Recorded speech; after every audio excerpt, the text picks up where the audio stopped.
White House correspondent Peter Doocy, traveling with the president, starts us off tonight from Switzerland. Good evening, Peter.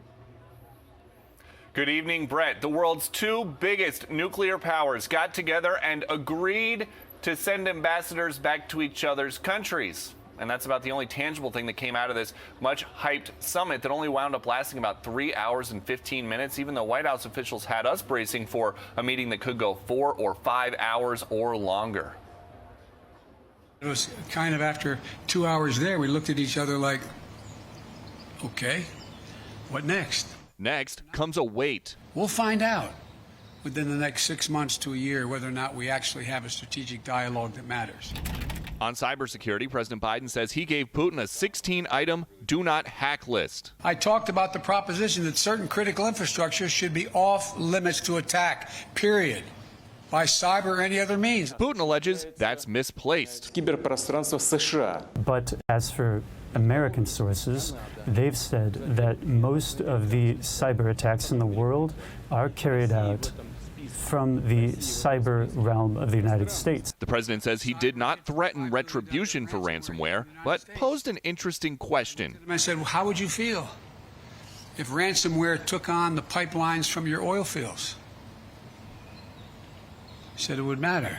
President Biden also brought up President Putin's political rival, Alexei Navalny, who remains in prison. I made it clear to President Putin that we'll continue to raise issues of fundamental human rights. Putin then says he accused the U.S. of prosecuting people for political reasons.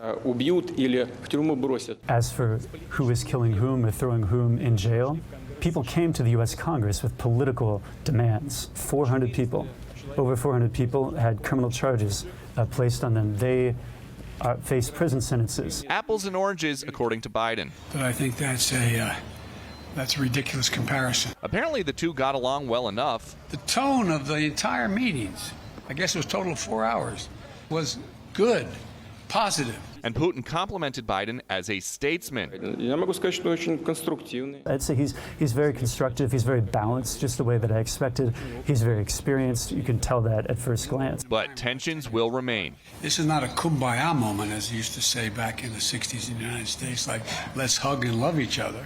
Biden's next big diplomatic challenge, getting China to cooperate with the World Health Organization. You've spoken many times about how you have spent perhaps more time with President Xi than any other world leader. So is there going to become a time where you might call him, old friend to old friend, and ask him to open up China to the World Health Organization investigators who are trying to get to the bottom of COVID-19? Let's get something straight. We know each other well. We're not old friends.